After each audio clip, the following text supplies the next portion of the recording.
I want to thank all the people that do make this possible, because it requires a ton of support to run an institution. And that support is with us, even though it's not always visible. And I'm going to just name a couple of people, like Susan Keefe and Shannon Stewart, who help us organize the spaces, which also is quite a complicated mathematical conundrum, and trying to make us all happy and find the spaces we need. And Ben Hargett, Dave Crampton, Raoul Berman, and the student media interns who record, yay, who help us when we're frantically working with the spirits here. They're very, very appreciated under pressure. I'm not always the calmest in those moments. And we have beautiful recordings that are on YouTube and that you can refer to in the future. So they're really valuable to us. And I just want to say that Evergreen is tender right now. It's had a rough period. And we have a graduate with us speaking today. And we've had another graduate this quarter. And I feel like the alumni are coming back towards us around. They want our school to exist. And we need their love. We need the love of everyone who wants us to exist. And we need your love. We need you all to get involved whenever you can as students. I want to thank you for being Evergreen students. You're really an incredible group of people to have the privilege of working with. And we need you to tell people about us, bring people, so that we can continue to thrive and reinvent over and over and over into our unfolding future. So now I'm going to have the introductions for today's speaker, for Molly Zuckerman-Hartung. Will be Julia Zay and some students.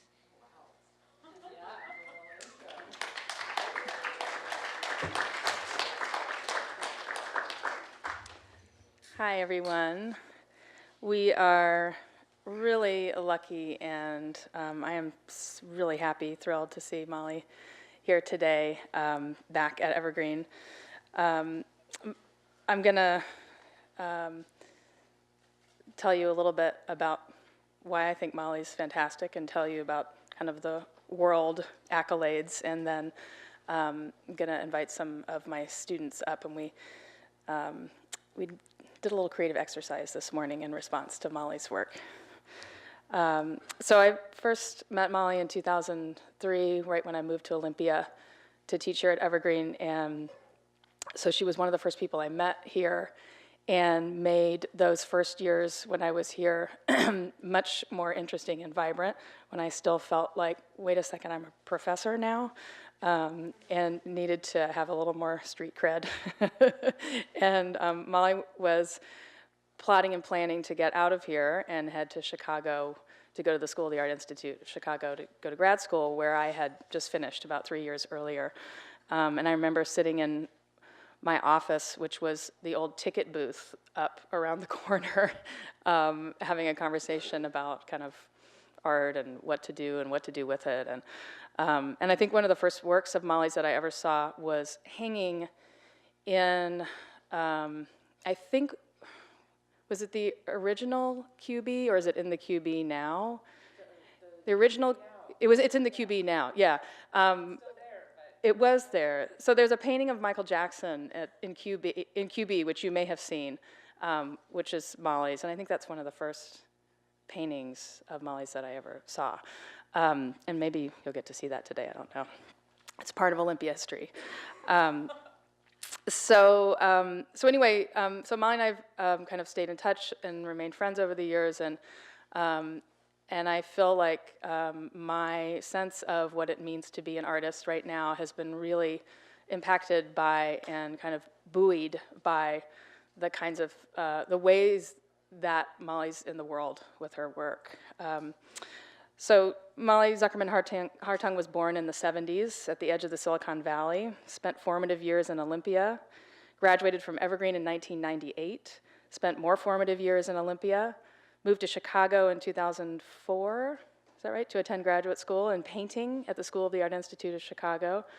Got her MFA there in 2007, and then in that process moved from student to teacher, impacting a wide range of students at SAIC and the art life of Chicago more generally in significant ways, including co-founding the Julius Caesar project space with a group of fellow artists. She was one of the founding organizers of LadyFest 2000 in Olympia, a feminist conference and performance showcase that has been revived around the world since. And she's also a writer, an excellent writer. Ms. Zuckerman-Hartung teaches in the low residency MFA program at the School of the Art Institute of Chicago and has taught painting in the painting and printmaking track at Yale since 2015. She lives and works in Connecticut. Her work is included in collections at the Walker and the Museum of Contemporary Art Chicago, DePaul University, and the University of Chicago. And she's represented by the fantastic gallery in Chicago, Corbett versus Dempsey. If you're in Chicago, go to Corbett versus Dempsey. She was in the Whitney Biennial in 2014 and has been exhibited at the Walker, Museum of Contemporary Art Chicago, and many galleries across the US and internationally.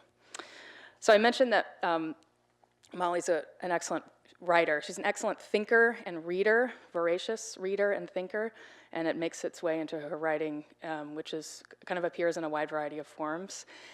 And there's a piece that she wrote that was called 95 Theses on Painting, which was written in, does it have a year, or is it ongoing? 2010, maybe? Yeah.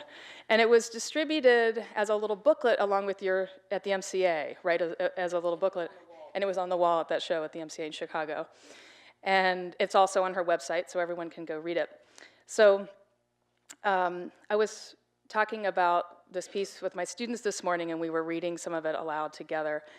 And so we've created a response piece to 95 Theses on Painting that was created in a very ad hoc, experimental, aleatory, but loving way. And so I'm going to ask Lindsay Vanderpool and Sally Lynette to come up and read the fruits of our labor.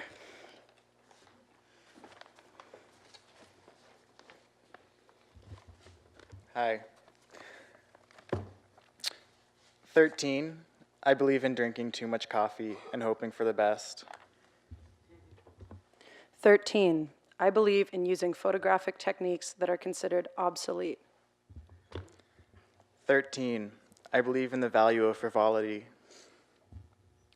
13, I believe in that belief as a selfish, useless, inflated production. To eat something delicious, one must cook a seasoned steak against all ethics. To have crippling moments of uncreativity. Desire an ever-changing approach. My flesh is evidence of my diet. 62, I need to do more squats. I can't sit still. 44, there are two types of people, those who walk in front of the camera and those who go around. Must we proclaim our existence? Well, even though I grew up tall and smart, I look back and realize how short and stocky I was the whole time. The body of work is the evidence of trying. Posts ask for likes. This is their gift. How do they do this?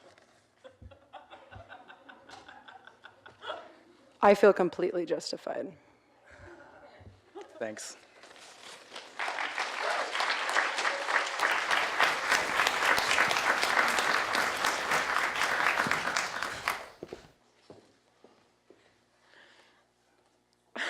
Thank you.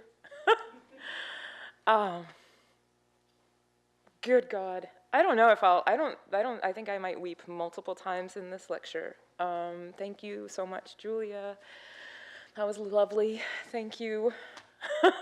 And thank you, Shah, so much for bringing me.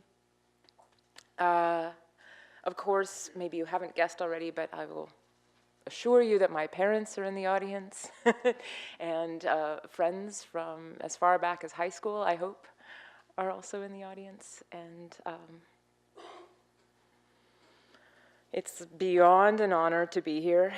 I'll just make a confession and tell you that I applied to have a job here a few years ago and wasn't given that job, and still am, I don't know, regretful, right? I still am like, oh God, the best place in the world to teach would be the Evergreen State College. I learned everything I know now at Evergreen. I don't know if I mean, I've learned everything since as well, but in a way, it's the most solid foundation of knowledge. And it's funny, it's very strange to be here and try to show myself and what I know, because it is the foundation. It's like I'm a tree and I'm gonna try to show you my roots now or something, but then, well, that's a little dramatic. It's gonna be intense. But hopefully you already know my roots because you're here. There's so many things about this place. You know, I took classes that I explained to other people and they don't understand, like Sacred Monsters and Voices in Tradition, Voices in Revolution, Paris-Dakar, Fort de France. I studied French here in that program.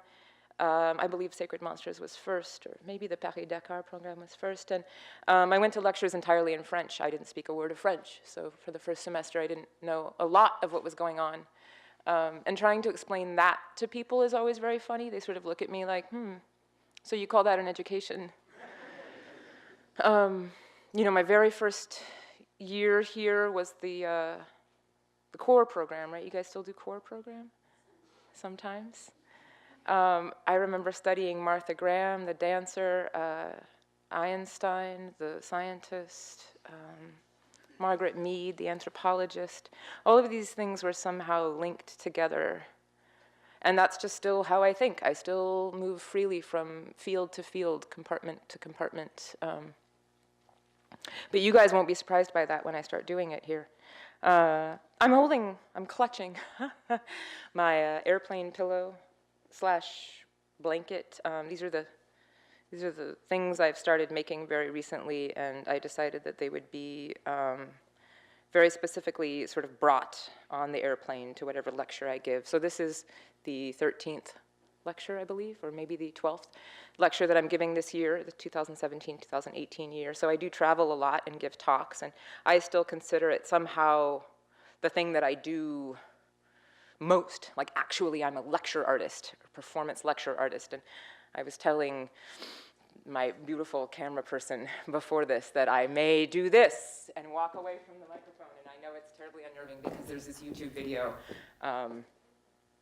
But maybe I'll just start by, saying something about that, because it may ruin the video. And what I was trying to explain was that the point is that I'm in this room. The point is that you're in this room. I am actually very, very committed to a kind of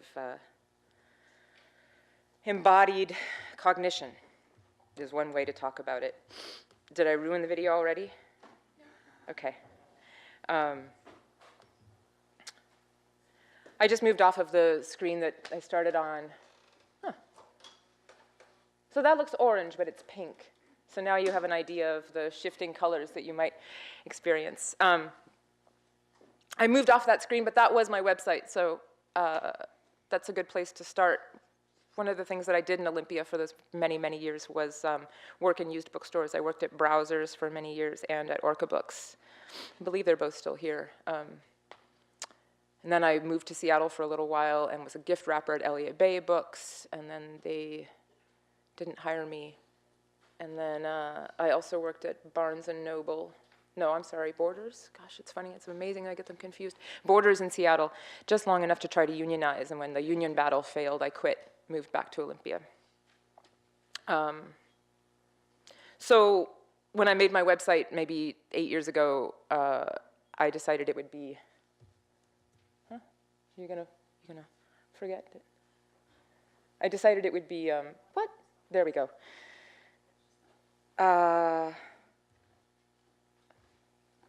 It's always good to have technical difficulties, otherwise you forget that we're even using technology, right?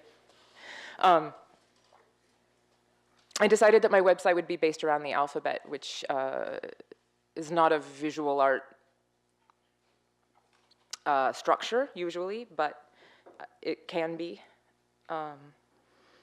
But I decided that was the way that I would organize my work. And how I organize my work in some kind of an archive is also important because for all my growing up years, my mother and stepfather ran a mini storage. So in Olympia, a budget mini storage downtown.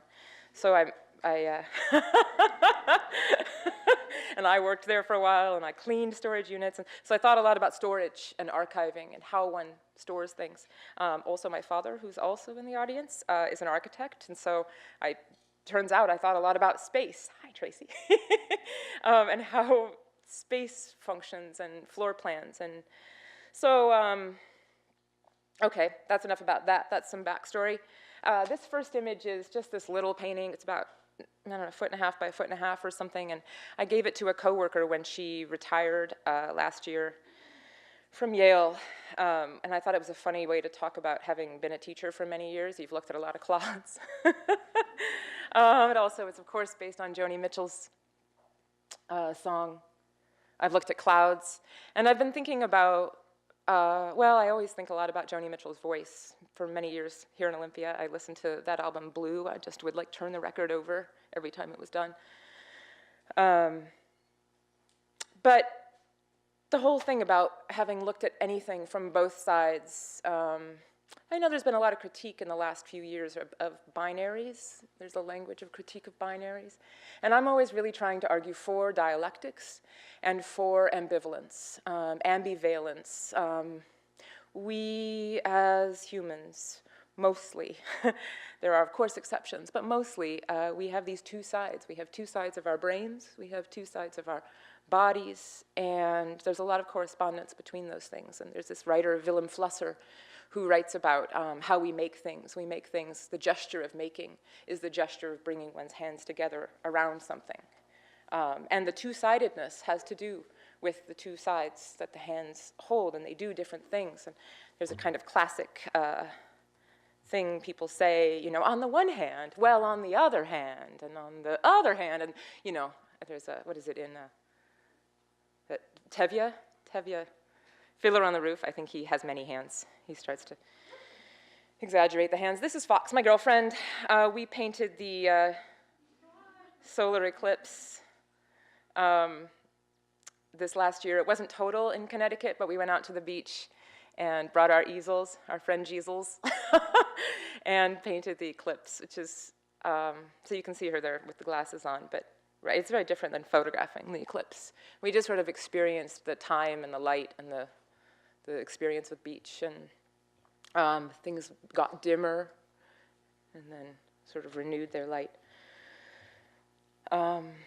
So there's the painting, one of the paintings I made of Fox while we painted that day. I'm not a French easel painter. I'm not a plein air painter. I have no actual training in painting. I teach others to paint all the time.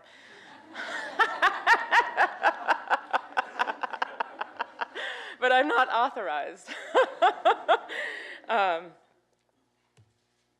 this is a little still life that I set up in our space in Shelton, Connecticut last year when I was, you know, planning to teach yet another basic painting class at Yale, and I've taught basic painting many, many, many, many times. And so I was thinking, like, what is the still life? How does one look at the still life? I mean, I love still life painting. I love painting. So setting up my own, making a painting from it is something that I do on occasion to just remind myself of how to learn. This is a little series of paintings I've been making lately, where I cut the letters out. I'm making these text paintings, I guess. This is ironing. One of the things, ambivalence and irony are somewhat close, actually. But one of the things I ask young people a lot these days is, where's the irony in that? Why is that not ironic? Why are you avoiding irony? And of course that has everything to do with the advertising structure at this point, which is maybe fundamentally ironic. That's because perhaps capitalism is fundamentally ironic. There's a lot of things in our world that may be ironic, but I think not understanding irony to be a tool for thought, for criticality, for critique itself is frustrating to me. And it might have something to do with flattening or the increasing flatness of our world. So these text paintings that I've been making are made on the sewing machine, and they involve cutting letters and sewing them back into their structure. So I make a kind of smooth thing. This is on pre-gessoed canvas, lots of drawing, et cetera. And then the letters are cut out and sewn back into the same structure. It's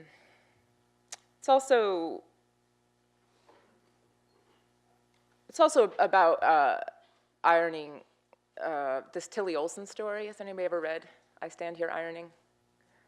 It's pretty much one of the best short stories ever written from my position. But I cannot read it without sobbing. It's pretty intense. It's a really beautiful story about a mother, a single mother, and her daughter. And I never know whether I'm feeling the mother or feeling the daughter. And something about that situation of that this story somehow feels that it's holding the two perspectives of the mother and the daughter together, that it somehow feels inseparable, the efforts, the failures, the longings, the feelings of regret that the mother is feeling as she describes her daughter, and the resilience of her daughter and the talents of her daughter, and the ways in which you can see that the resilience and talents of her daughter were clearly inherited from this mother, that there's this incredible, beautiful strength that was passed on, and of course, many failures and many disappointments, and that there's something about that, those two sides, the mother and the daughter, that just never fails to make me just weep, just sob. So I thought about actually reading you the whole damn story, and then I thought, that's a weird performance. I don't need to do that. But that is language. So I want to say maybe something quick here about language and how Freud talks about it as language as the trauma itself. Language, despite its falling short, is the child's best way of wanting, but language makes desire feel like a form of compliance. To know what one wants, one has to play the game. Very small children, that's that's the thing they can do, right? To be involved with the adult's life is to tell them things, to speak in the adult's language. A neurosis in Freud's language is a way of not knowing what one wants, as though one has learned a language and then forgotten how to speak it. This implies, of course, that wants are knowable, that in psychoanalysis, at least, wants can be the objects of knowledge. We may be unacceptable to ourselves, Freud, the confident Enlightenment scientist, suggests, but we are not unintelligible to ourselves. Like this, the analyst can help the patient find the words. The words are going to be the wound and the healing, I suppose is what I'm trying to say. Somehow, wounds, the words are the wounds, and perhaps they are a way of healing. And so I think about that pretty much every day. I'm obsessed with etymology, back to roots again. Etymological structures are hierarchical structures. They're structured like trees. So again, hierarchical structures are not all bad. That's the way that we map the histories of language, and the histories of language are incredibly useful for thinking about how we as society have made meaning. The other thing about language that's maybe pretty obvious is that it's the induction into the social. That's when we become social beings, and we must be social beings. We want to be. So, of course, I'm going to show you a lot of pictures, non-words. And pictures are the way that paintings, pictures, visuality is the way that I began to heal myself from the traumas of language. I went to Chicago and started making paintings, made a lot of paintings here, went to Chicago and made more. This is a Botticelli cutting that I put. So these are early paintings, and I don't have to tell you a lot about them. This one's like maybe this big, quite small. I think it's called the Man Moth's Tar Pit. I was just storing recording devices in this painting. So I was thinking about memory and storage. That's Rod Stewart. This is a very early painting that I made while I was still in grad school. It's hanging in my mother's home. a copy, but I think it ended up looking a lot like a self-portrait. This is also something of a copy. I've done a lot of copying or borrowing or translating other people's visualities and other people's languages into my own. So this is a quote. What does it matter who is speaking? Someone said, what does it matter who is speaking? It's a quote. I always get this wrong, but I believe it's Beckett that used these words, wrote these words. And I believe it's Michel Foucault who quoted Beckett. So I'm quoting Beckett by way of Michel Foucault. And I think it was in his Death of the Author essay, Foucault's. So this is definitely this is language trying to build a critique of authorship, authority, the source, author as source of language. Of course, because language is social, as I said, so nobody is the source of language. We're always just borrowing it and moving it around. And I used the technique of Christopher Wool, a text painter. So this is the order in which he makes text paintings. And this painting is about 7 feet tall. It's very gone. I've lost it long ago. Another little thing from graduate school that looks much like things I made much, much later. I got obsessed with this curve shape about a year ago in Shelton, Connecticut. But it's funny to look back at this. This was something that a graduate school teacher, Suzanne Doremus, loved, and I gave it to her as a gift when I graduated. And I thought at the time, like, what, that little thing? I don't even know what that is. Because I always had to know what things were. I always had to be able to name them. This is another bit of work I made in graduate school, putting this funny mannequin in front of it. It's a photo of a photo. Those folds, that one on the far left there is folded canvas in these dense ripples. So the canvas not being smooth, back to this idea of ironing. So smoothness or flatness, maybe you know about Clement Greenberg and modernism and flatness in painting. It was pretty much the requirement of painting in the 20th century was that it become flatter and flatter, and whether that was a requirement or whether that was a fate, like an eventuality that couldn't be denied, or whether that was a political requirement or a political ideological position, has been very interesting to me for a very long time. What was the interest in flatness? What does flatness mean? I have a sweatshirt that says Soul Deep on it. Fox just started a gallery in Shelton, called Soul Deep. I think a lot about depth, and I'm interested in depth, and the novel and literary forms maybe produce depth in a way that visual art has seemed so surfacey. So the dynamic of surface versus depth, and how do we think about those things in a dialectical way rather than a oppositional. This is an object I made many years ago. It never made it out of the studio. I thought it was sort of like a miniature museum. I was thinking about it as a model for architecture, that you could sort of go inside that space underneath. Another object I made, I was cutting up books, screwing them back together.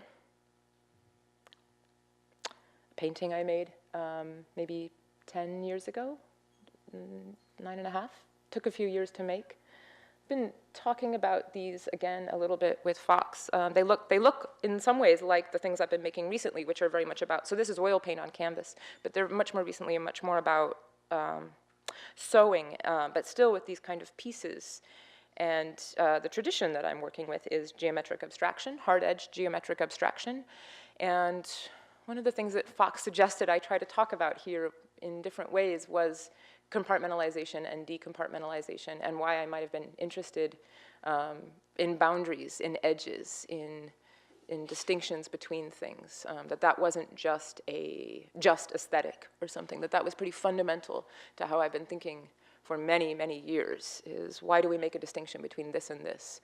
Why do we decide that women's studies and African American studies are in different departments? Why do we decide that art and science are in different departments? So as a university teacher, these are the important questions to me. Questions of interdisciplinarity. I teach now in a painting and printmaking department. Arts have become very interdisciplinary and then they move apart again, but I think of that as being necessarily, dialectical. This painting was made on the floor, a can of paint spilled onto it. It's that orange, perhaps you can see that orange. And then I spray painted silver over it and the painting commenced from there. these are old, so I'll just kind of fly through them for a second. Again, we're still in this kind of size range mostly. This one's slightly larger. This is much, much more recent. It's a calendar. This is a studio I had in Brooklyn, and a painting in that studio, a couple years old.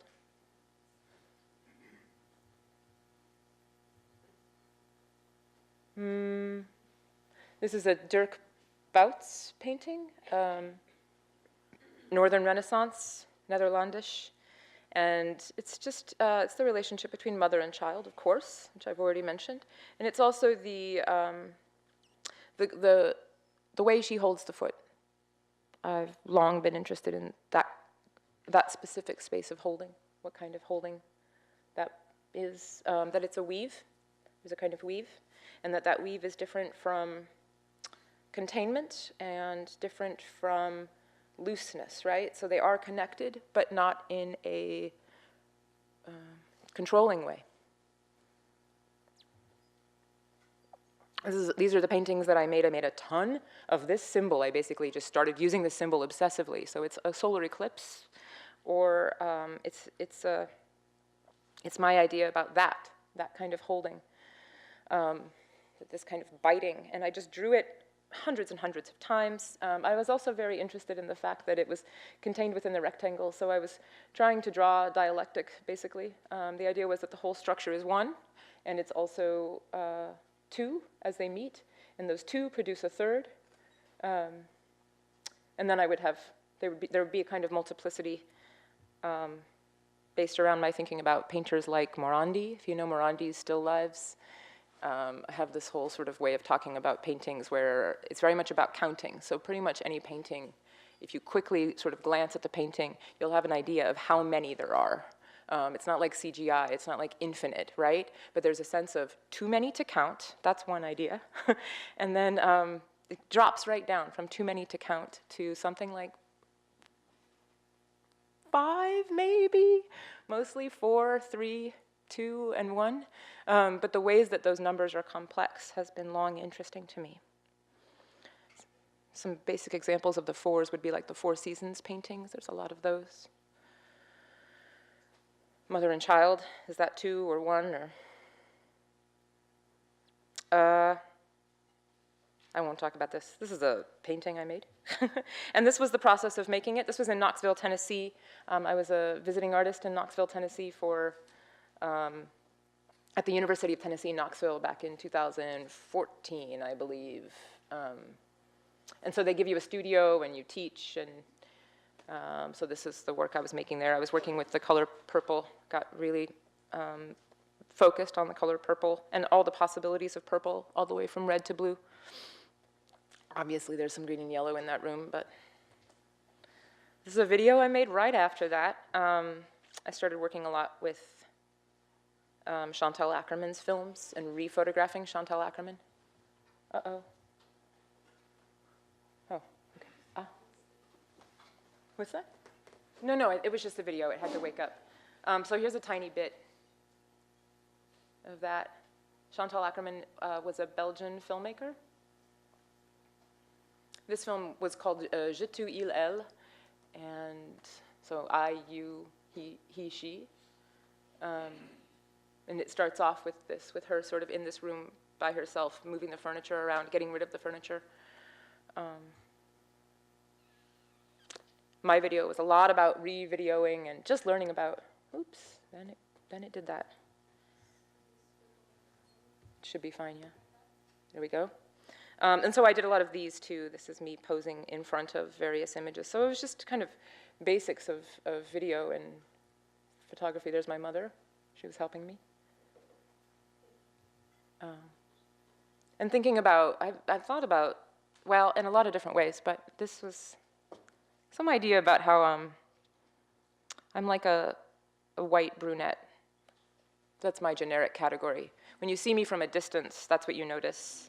When I see somebody, there was a car on fire on the freeway about 6 months ago, and a white brunette, I thought woman. I think later I decided it was like a rocker dude. But he looked like me, and I was so terrified. He was like trying to, unhitch his truck from his burning trailer, and there's fire everywhere, and it was terrifying, and it was extra terrifying and uncanny because I thought he was me. I couldn't really be sure I was me anymore. So I sometimes give my lecture with the cue, with the letters, and I just sort of go through the letters. But this is just a pull from that, because I've been thinking again about what I've called queer paintings. And I describe it: a difference is produced not through figure ground, but through a cut, a 180-degree turn, and a reinscription. So differences within sameness. So you can see, here's some examples of those. I haven't made any of these in years, but the kind of cut and reintroducing you saw with the ironing painting, it's just no longer smooth, has a very different feeling maybe, but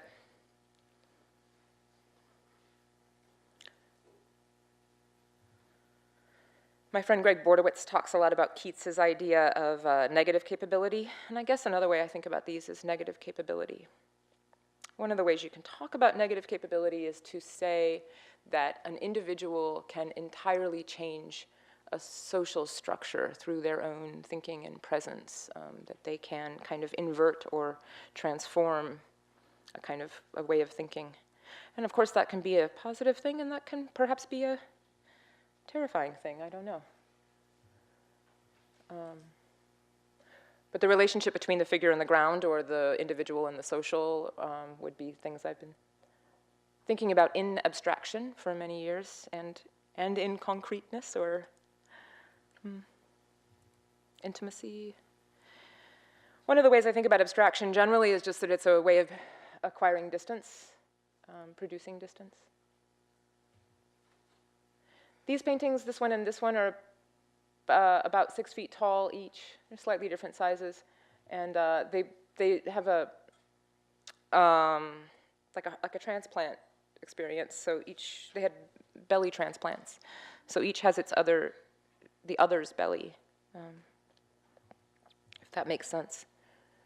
But they're separated. There's no umbilicus or connection between them anymore.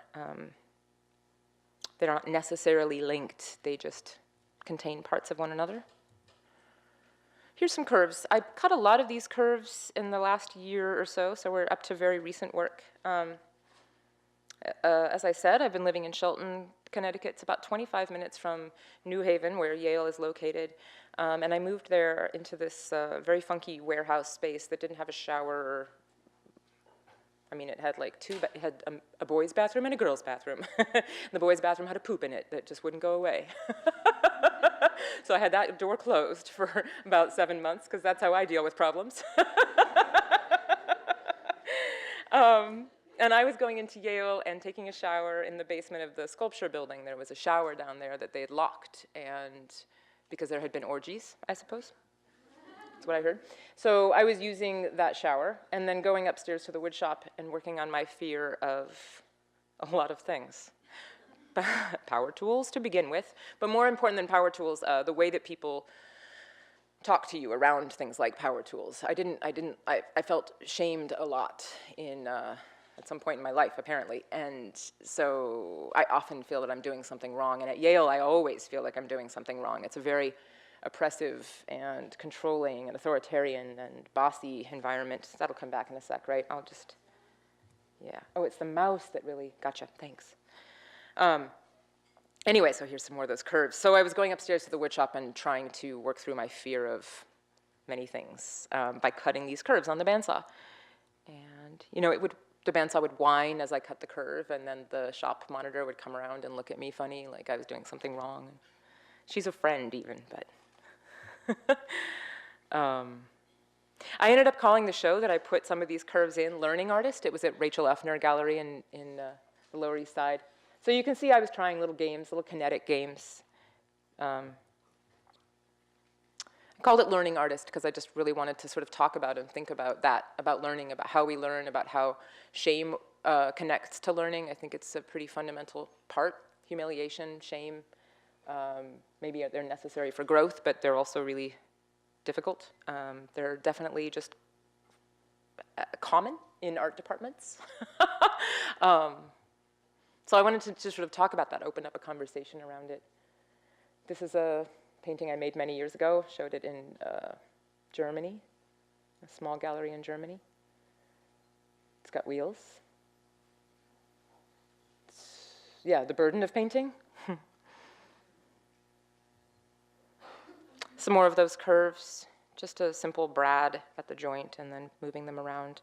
So I was thinking very basic ideas about kinetics and movement and thinking about series, about repetition, just to cut those curves again and again and again was really helpful. Started thinking about what all the curves could be. So here's some possible things the curves could be.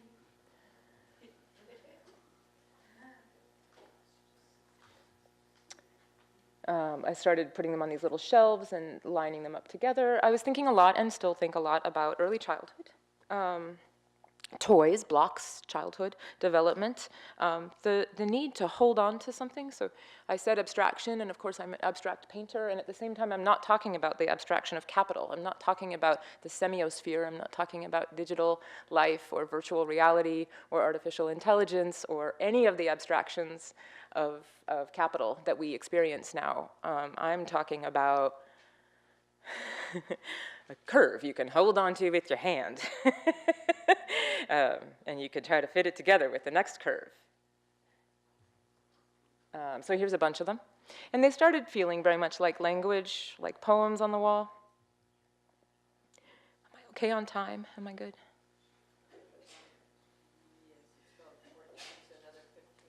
Oh, shoot, okay. Yeah, no, that's good.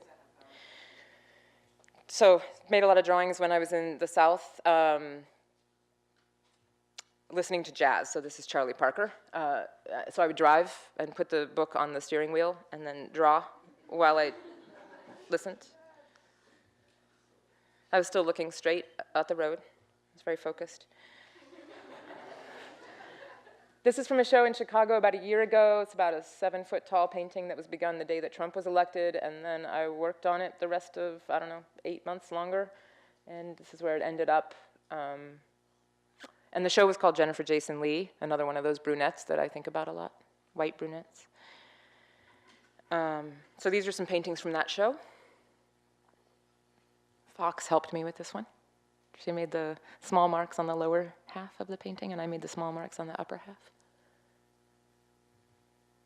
Those are cut holes in that painting, too. This one's called History Painting for the New Queer Subject. This one's called something about Melanie Klein or Part Object or something. It's the boob. This is our window in Shelton. Looks out over a demolition site, perhaps you can see. Strangely, for about 3 or 4 years there, everywhere I lived, there was a demolition site outside. Thought a lot about that. This is my sewing machine, my Juki. I use it all the time. And next to it there is the Bead Maze, the child's Bead Maze. Perhaps you recognize that. And this is the same thing in a different light.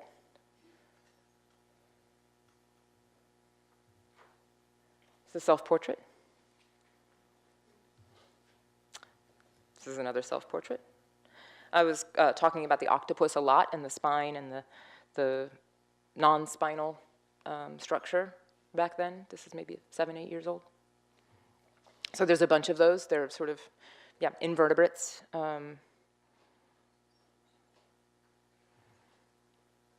A lot of folded paintings. I would stretch a little painting, you can see, inside of this larger field, and then there would be activity that took place in the smaller painting inside, and there would be activity that spilled out over the larger field. I was thinking about attention, thinking about focal attention versus peripheral attention, and the field of attention. This is the Walker Art Show, Walker Art Museum in Minneapolis, and the show that I was in called Painter, Painter. This is the work that I put in it. You can see the globe. I painted it black and scalped it, and that's connected to that one. There's a whole drop cloth that's just cut, shredded between the two paintings. And then there's 2 chairs that are handcuffed together there, back to back. So I suppose I'm always sort of staging social relations in different ways, trying to talk about and think about intimacy and distance and sociality. This is the Whitney Biennial, the No painting. There I am working on it. The title was Notley, N-O-T-L-E-Y, so I still have time to make the T-L and the E-Y paintings. She's a poet, Alice Notley, that I love. It was my way of being ambivalent about saying no. This is me and my brother in front of the 95 Theses that were mentioned earlier at the MCA. These are some old paintings. This one's woven.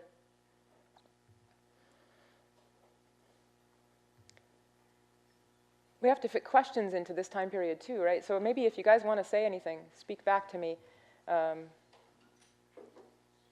don't know how I went so slowly. That's like, I must be feeling heavy or something, so. Okay. And then there's, oh, okay, okay. Well then, all right. Talk at you a little bit more. These two were made from the same drop cloth. So they're both about 7 feet tall, this one and this one. And so I worked on this large drop cloth on the floor for a long time, and then cut it apart into 2 pieces and stretched each piece, and then continued the paintings on their own. It has, I don't know, dye and collage and latex paint that's poured from the bucket. So you can see those black little lumps are big poured lumps of latex paint, and there's dribbles. And this one has strings hanging, catenary strings hanging. Those are 2 paintings that were hinged together and hung in the same show, which was called, perhaps, Chlorophyll Blue S. I figured since chlorophyll had 2 L's at the end, I could put an extra S on the blues and make it feminine. But I was thinking a lot about chlorophyll and the green. And I wrote this poem that went with the show and thinking about green and how green is the color that plants exhibit. It's what they show. And the reason they show their green is because they cannot digest green. So this idea that the color that comes out, the color that you see everywhere, the color that exists, is the indigestible, is the thing that is not internal. That somehow our exteriors and our interiors are in that much of a state of difference, just like plants, I think. And that green is so good for us, right? We really need it desperately. So this is this painting you see on the left, and then I cut its spine out and flipped it, so that's how it goes now. So its front and its back are,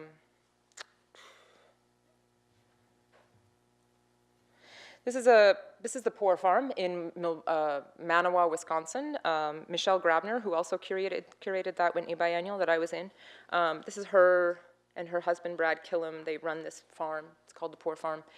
It was a safe house for debtors. I don't know, safe, but it was a place for debtors to go. Wisconsin had this elaborate poor farm system. So people who were indigent or owed money or who were homeless would live in these big houses called poor farms.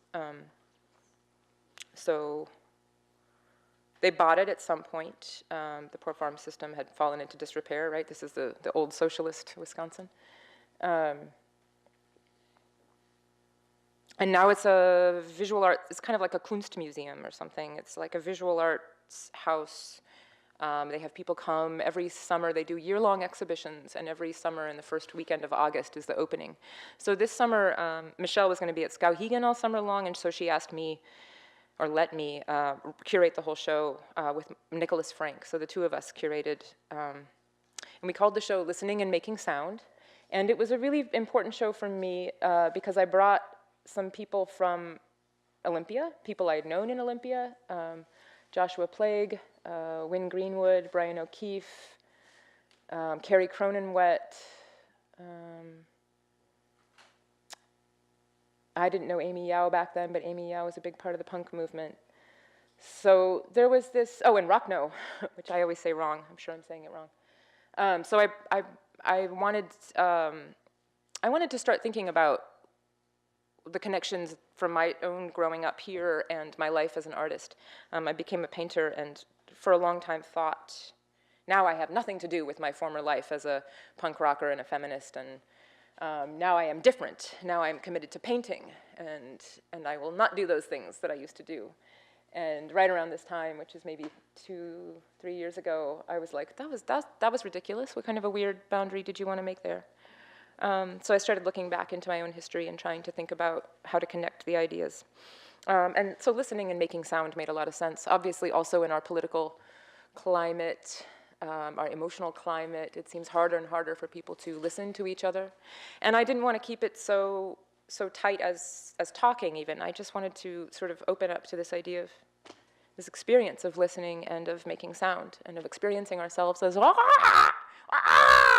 just being noisemakers generally, just creatures that sound. A big part of what I do as a teacher actually is listen to the voices of my students, not the words that they're saying, but where their voice is located in their body.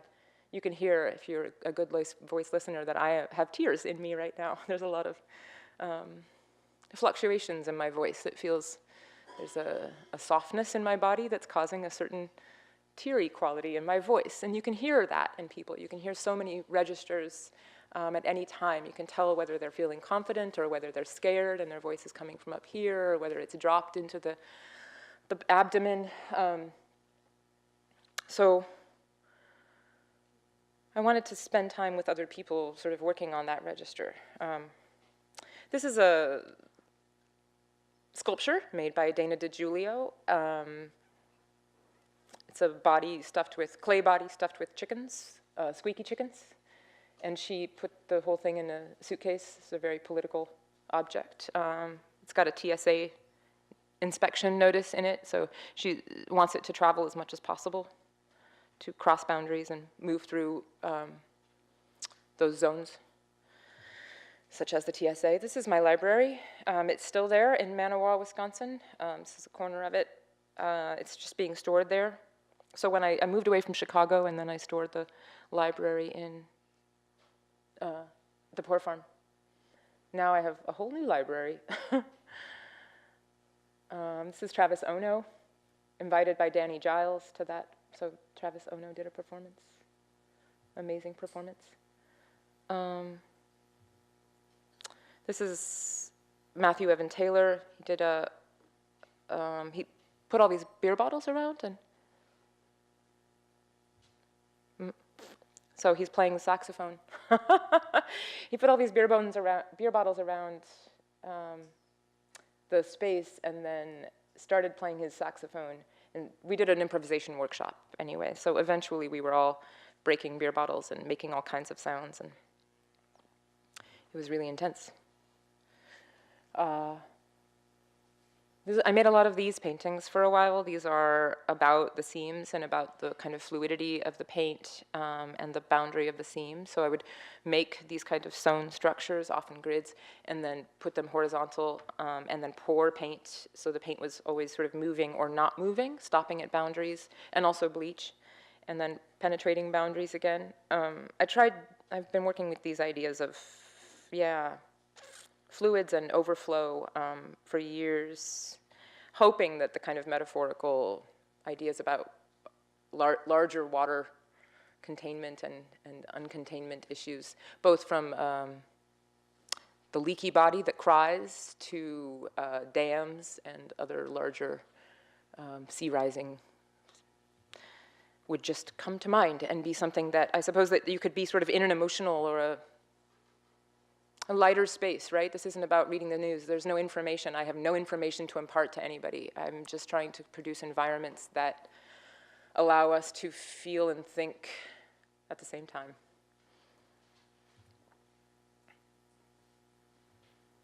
It's a little drawing.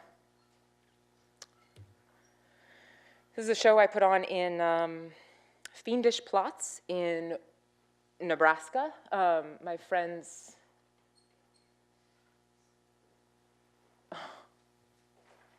whose names are suddenly escaping me. Nancy and Charlie Friedemann and Friedman. How could their names escape me when they are oddly the sort of same name? They invited me to come out to this they run this space themselves. It's an artist-run space called Fiendish Plots. So these are some of the paintings that I brought. I decided, since they only could pay one-way shipping, that I couldn't put stretchers in the show. So the rule was that it all has to be unstretched work. I have a constant debate with myself about stretching or not stretching, structure or no structure, wood or no wood, boundaries or no boundaries. So this was a really amazing opportunity to just make the whole show physically unbound in that way, to play with different boundaries, to move up the wall.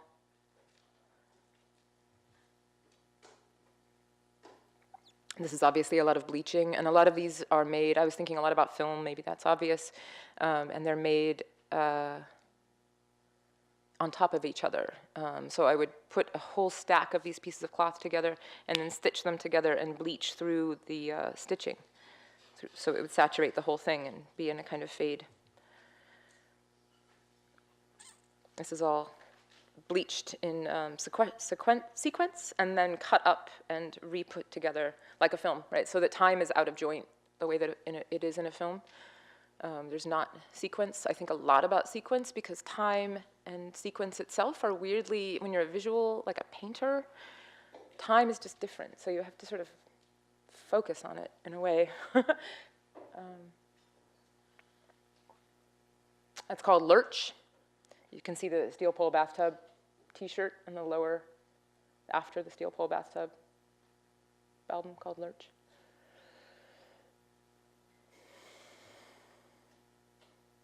That's about 6 feet tall. So this was largely made from the back, as you can tell by the numbers. So I was making these paintings, these large ones. This was like 6 feet. Well, actually, almost all the large paintings, when I say 6 feet, what I want to say is double bed. I was just pretty much standardly making everything on the size of the double bed. So that's how big this is. It's the size of a double bed. It looks way bigger on the screen. These were all in a show called Queen with Dana DeGiulio, the previously mentioned, at Lyles and King Gallery. That was our little joke.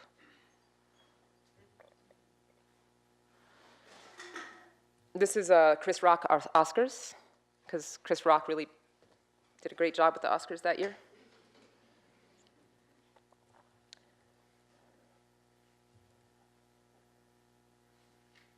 This is not double bed size. This is like couch size, not the size of the couch. It just sits over the couch like a nice guy. This is kind of small. The paint is poured from the back, and also there's bleach. And sometimes the paint is on the front. This is, maybe you'll remember this one was much bigger before. It was in a much, much previous image. So I stitched it down. So the whole painting is still there. It's the same size, but now it's stretched on a much smaller stretcher. I was doing a lot of that at the time, thinking about this kind of compression, that something could be very big. So it's got these big floppy seams in the back that you can't see.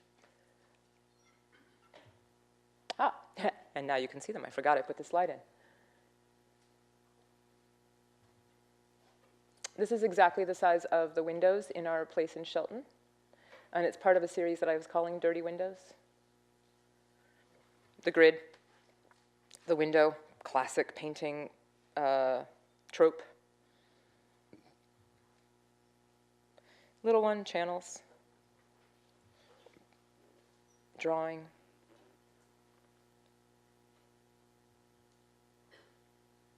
That one's about 10 feet tall. It's too big. It's unstretched now.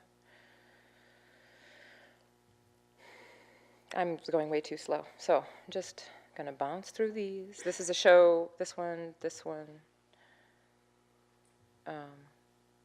This is that folded painting that I showed you at the very beginning that I made in graduate school. So 10 years later, this is what it looked like, and I put it in a show at Corbett versus Dempsey.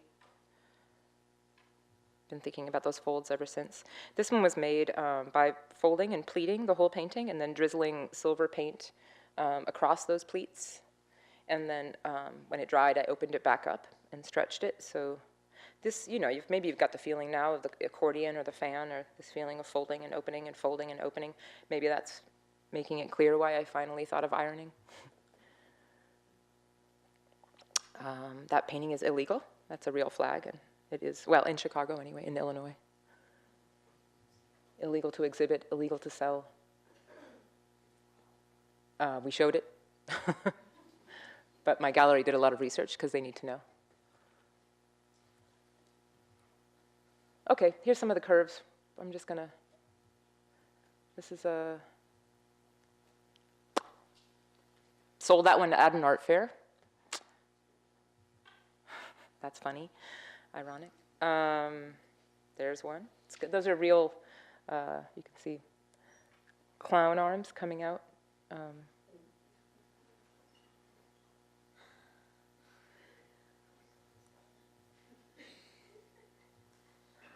This is a sort of inverted breast painting, mountains and breasts. So I was making a bunch of these. These are tiny, like this. Choo-choo. That got smaller. It's really more the smaller that I just made. 9 by 12 or something.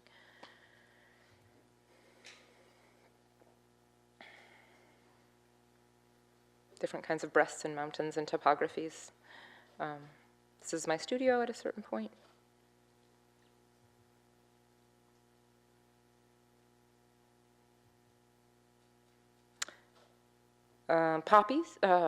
Peonies. Right at the moment, I made this at Norfolk, which is a summer school for Yale. And it's right at the moment, you know, when the peony is just this fat, fat ball, so very, very compressed. And I put them through the printing press and smashed them. It's like vomit. Now they're all dried up and brown, but.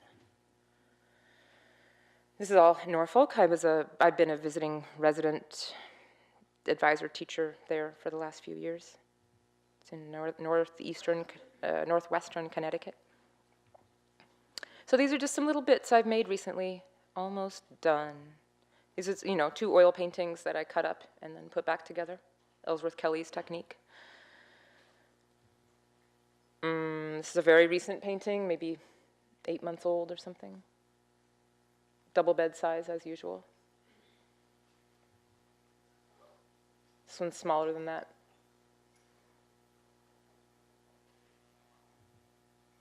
More of those curves. So these were all showed in that show that I mentioned at Rachel Effner called Learning Artist. So you walked in, and maybe I'll show you. This is that exhibition at Learning Artist.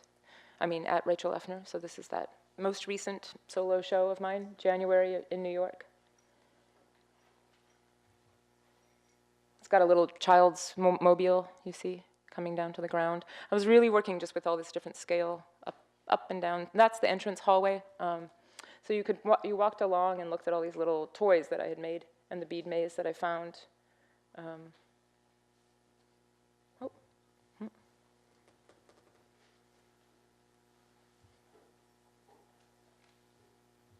There we go.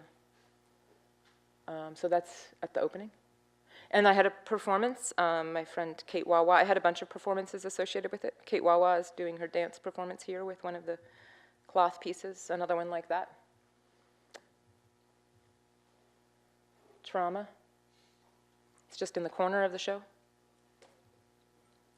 That's the studio right now, or a week ago. This is a painting I just finished, so we're basically at the end.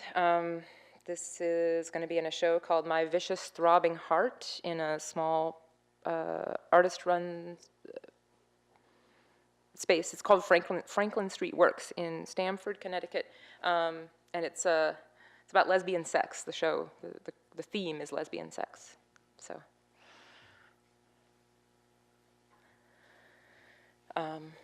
yeah, these are just the super recent paintings.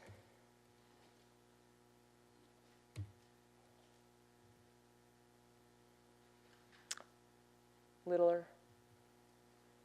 I made this wood panel, made on wood panel. It's house paint with dirt and gravel mixed in, and the top one there that says cleft. And then Fox helped me figure out, she's got this idea, it's a good idea, to translate the small paintings into large paintings. So this is a quilt, a beautiful old handmade quilt that I painted with house paint and made the cleft painting. And so there's the quilt before I painted it.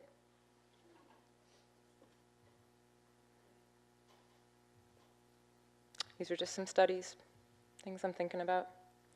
You can see the cut and the move, so I'm still doing the same thing. I only have like 3 moves. It's a good moment in an artist's life when you start realizing, oh, I do the same thing over and over again. It's healthy, that's good. Or I'm going to tell myself it's healthy because I'm too much myself to change too much.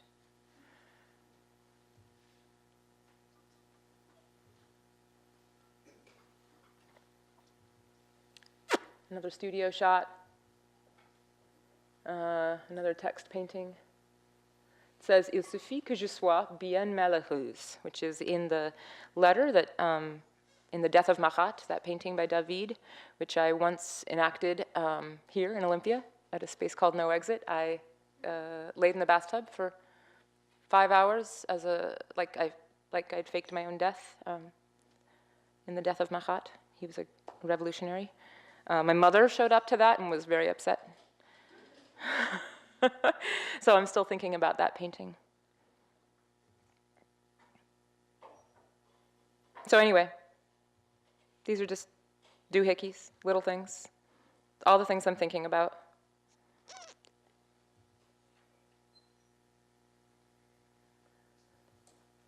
And there's another word painting, luff, and I believe luff a few more times, luff in the dark.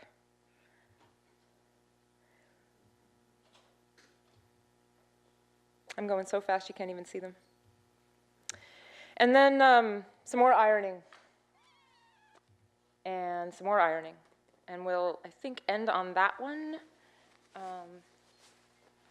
And I'd like to show you my blanket. So these are the things I'm making right now. Look at that, I mostly stayed back there. So they're, I'm just working on this idea right now that they will be, well, I don't know. This is the first one I made, and there's 3 more after it, so there's 4, but I'd like to make like 100 or 200 or 300. And I've been looking up things like thinking, well, I want them to be, like a coat and a dress and a body surrogate and a painting and a floor plan, an architectural structure, a doll. So, yeah, a scarf. And I've just been, it's allowing me to think about blankets because I don't want to talk about craft necessarily, but I do want to talk about blankets and language and blankness and blanc and warmth and functionality, and so there we go. Thanks. I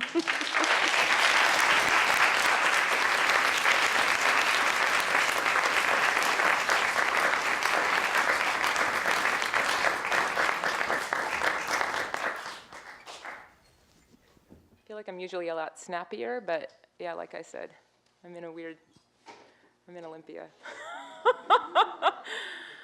You guys are like my most important audience in my whole life. So, do we do questions? Yes, that's how you, okay. Thanks for. Molly can use this one. I have to go turn on that mic. Well, I'll run this around.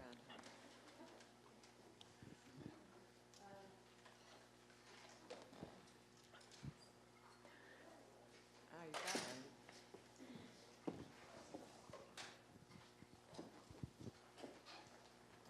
Okay. First of all, thank you so much. I'm also nervous now that I know that you're listening to where my voice is coming from and not what I'm saying.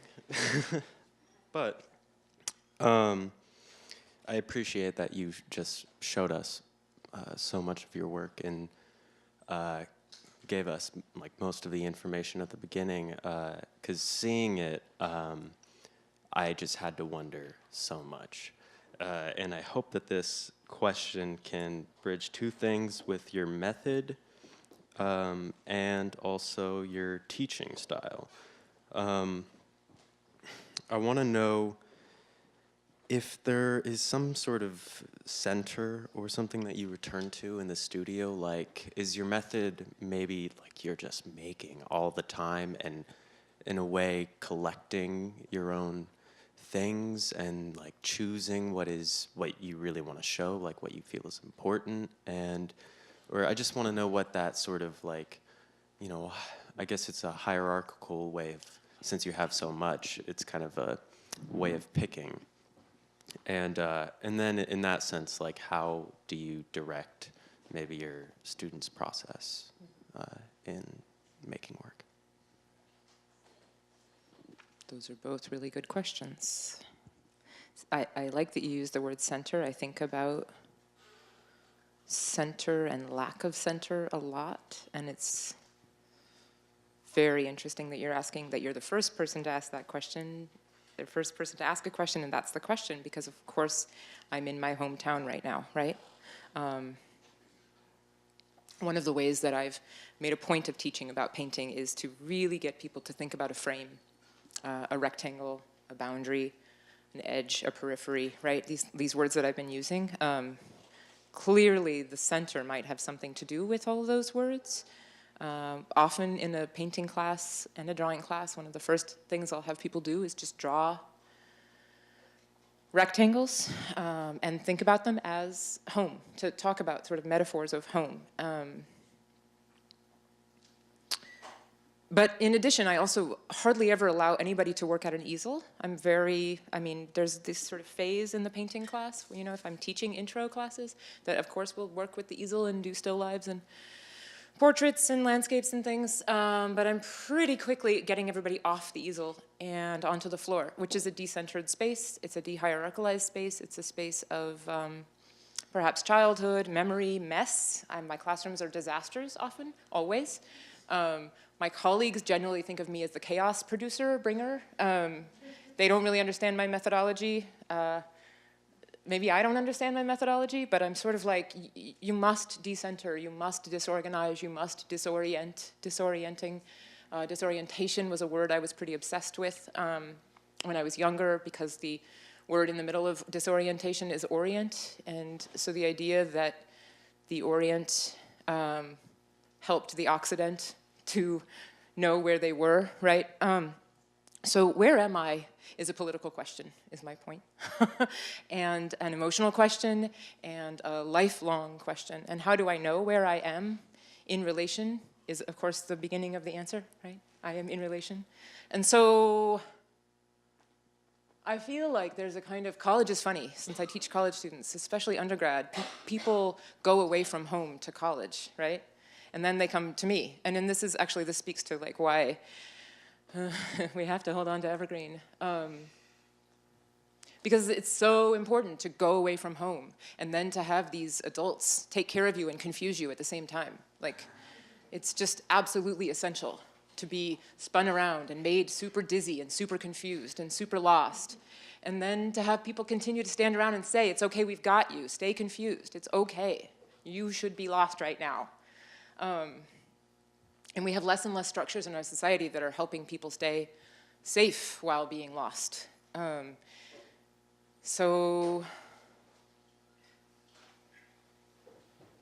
Well, that's the reason that I'm working on this quote, actually. So maybe I'll just, because the other question you asked was, how do I find my own center? There's a quote that I pulled from Henry James, The Wings of the Dove, which is a book I'm still in the middle of. I'm working in it, reading in it. And I'm also reading Eve Kosofsky-Sedgwick on it. She's a queer theorist. But I'm just going to read you this quote, and you may not follow it. I don't know if I can follow it, but it has something in it. Of course, he couldn't in the least have asked or have wanted to. There was no source of information to his hand, and he had really needed none. He had found out simply by his genius, and found out she meant literally everything. Now she knew not only that she didn't dislike this, the state of being found out about, but that, on the contrary, it was truly what she had come for, and that, for the time at least, it would give her something firm to stand on, to be found out. She struck herself as aware as she had never been, of really not having had, from the beginning, anything firm. So the thing about Henry James, perhaps you know, perhaps you don't, is that he writes these really Well, James Thurber wrote of Henry James that he had the desire to dramatize, and simultaneously a passion for indirection, which I can relate to very strongly. And maybe that's a queer thing. I feel that perhaps it is. I always want to sort of make dramatic statements about things that you don't quite understand. And I've seen this in grad students, actually, and I'm really starting to think this is a real thing. So I'm building some language around it. But this, the other part of this phrasing is that he had found her out. And I'm not interested really in the genders. I think that produces a kind of more old-fashioned model that he had found her out or something. But let's just say that in relation, she discovers something of herself, and that gives her something to hold on to. That in a way she maybe had been lying to herself, had been trying to lie to herself, right? On purpose, had been obfuscating. And it was only when somebody else figured it out that she had something that she could grip. And so much of the time I rely on others for my own center. And I know when they're right and I know when they're not. But I need that mirror. I really rely on other people for that mirror. For honesty, for, finding me out. I think that's one of the reasons I'm an artist.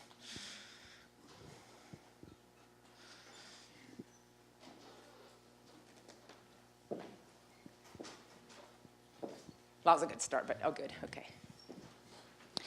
You mentioned boundaries in relation to your work a few times. What do you perceive as the boundary between your work and your identity right now? And how has that fluctuated? Would you elaborate on what you mean by identity? I would rather not, actually, because I think it's kind of one of those buzzwords that can contain a lot of things. But like my impression of your work is that it's very reflective of you as a human. And so I guess that's what I mean. Like you as a human experiencing everything around you. Like if that is identity or a reflection, or if identity is a reflection of experience. Yes, I think identity is a reflection of experience. It's a sticky word, right? I mean, it's funny, I've tried to think through that word in terms of its etymology, because that's how I work with words. So identical, identification. So identity has to do with sameness, right? And I guess when I can really get into that word, it's when I'm understanding it that way. It's like what am I like? Like, who am I like, right? I identify with you. We share identity, right? So identity for me isn't something that leads me to my individuality. It's something that leads me to my sociality, to my connection to others, to the way I am like others. So my identity as a painter, there are many, many, many, many painters. My identity as a teacher, there are many, many, many teachers, right? I think of identity more in those terms, more in terms of roles is another way to talk about it. That would be Irving Goffman's. And maybe we had to read Irving Goffman back here when I was young. He talks about our social selves and our roles. The other side of that, the other bit maybe that I would put in, has to do with something Fox and I were talking about this morning, and I think Mom was bringing it up. It was something about these three voices, that we each have three voices. Wasn't it you, Mom, talking about that? And I was thinking about, I don't know if I could explain what the first two, maybe like how I sound to others, how I sound to myself, and then this third voice. And we were talking about the third voice. And it's as far away from my identity as possible, but it's I think of the third voice as being the smallest voice in my head, the quietest part of me, the most scared, the most timid, the least safe feeling part of me, but maybe the most, with the right nurturing, with the right care, with the right kind of support, maybe the strongest, maybe the most, that would be the voice that I would like to bring to others. I can be more, I was thinking about this actually when I give a talk, I can be more performative, I can be more sort of like, I'll make you laugh or something, but what I try to do is just bring that smallest voice up and be like, I'm as tiny as the tiniest person in here, you know? And I'll say that in one more way. We understand, this has everything to do with the YouTube thing, right? I can't speak to YouTube because 5 people could watch it, or 100,000 people could watch it, right? There's this weird, you don't know how big the audience is, and how big I am has everything to do with how big my audience is. And if I'm talking to one person, if I talk to that one person like I'm talking to a room full of people, I'm an asshole, right? Yeah. So I hope that somehow spoke to what you said. It did, thank you. Yeah. Got time for maybe 1 or 2 more questions, and we're down to the wire. Hello, Molly. So I have a comment that I love what you do with fabrics, making another texture with textured cloths, and how you're not being able to feel it but see it. And I want to also comment of what you observed in your time looking through windows, seeing a lot of demolition, and that's what you do in your work when you're creating a piece and then re-demolishing it and then creating something new about it. I'm kind of curious and wondering, in years to come, are you going to destroy all your works and form a new single piece? That's a good idea. And it's funny, Fox is listening and reading Frankenstein right now. And we've been talking about just what a brilliant, brilliant novel that is and how important that structure is. And that's kind of what you're talking about. You said something at the beginning, though, I want to ask about feeling. You said not feeling it, but seeing it. What do you mean? That's a comment about the work, yeah? Yes. What are you speaking about? Like, I feel like as an audience member, I feel like if I were to be in a museum of your work, I feel like I would be intimidated to want to touch it as it's a piece. You know, I feel like I'm not allowed to touch it. Because of the museum structure, or because of the way I made the work? Because of the museum structure. Yes, gotcha. I see. But somehow it's making you desire to touch. Yeah, and it's like a different kind of sense because you're using something that normally has to be touched, but now it's not being used for touch. Super important to me too. Yes, absolutely. I'm with you. I made a painting back in graduate school that said touch me, feel me, because I was called touchy-feely, and I was so pissed. And I wrote essays about the haptic in graduate school, and if you're interested in the haptic, Jan Spankmeyer has a book about touching and imagining. Jan Spankmeyer is this incredible Czech puppeteer, filmmaker. Yeah, touch. Yeah. Hi. I have like 2 kind of questions. One's short. How do you digest green? What's that? You were talking earlier about digesting green. Right. Well, what do you mean by that? I was talking about... Uh-oh. I mean, I did mean it super poetically, so... But I was just talking about plants. All right, that was a silly question. All right, my serious question, though, is how do you find, like, a productive form of, I guess, escapism? Because, like, I guess since my time here, like, a lot of things we covered and talked about was just, like, the act of making, like, some aspect of life, like, a little bit better and improving upon it, or at least, like, you were saying, like, providing a space to talk about it and express it and vent. And I'm like curious, like, how are some ways to go and find like productive means of venting? Productive means of venting? Yeah. Huh. Well, consciousness raising groups, that's what they're for, right? So you find people who have similar needs to vent. It's funny that you asked this question, because I think this is actually where boundaries of identity can be really useful.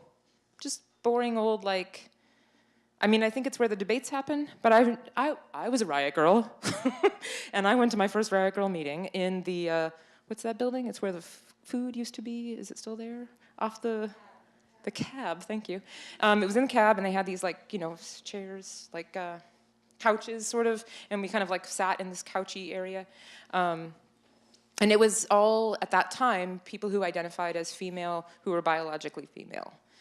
Trans conversations weren't that big yet. There were definitely trans people in the scene in Olympia, but there wasn't, well, at that time, there was not a trans person saying, I would like to come to this meeting. Eventually, when we had Ladyfest, I'm going off on this a little bit, but it seems relevant, I think. When we made Ladyfest, we decided we were going to call it this ridiculous thing, Ladyfest, but then anybody who identified as female could be involved, and we also had some people who had transitioned from female to male were involved, and there was no problem. There was no whatever, you know. You just have to put up with the fact that we're calling it this stupid thing, Ladyfest, you know, for better or worse.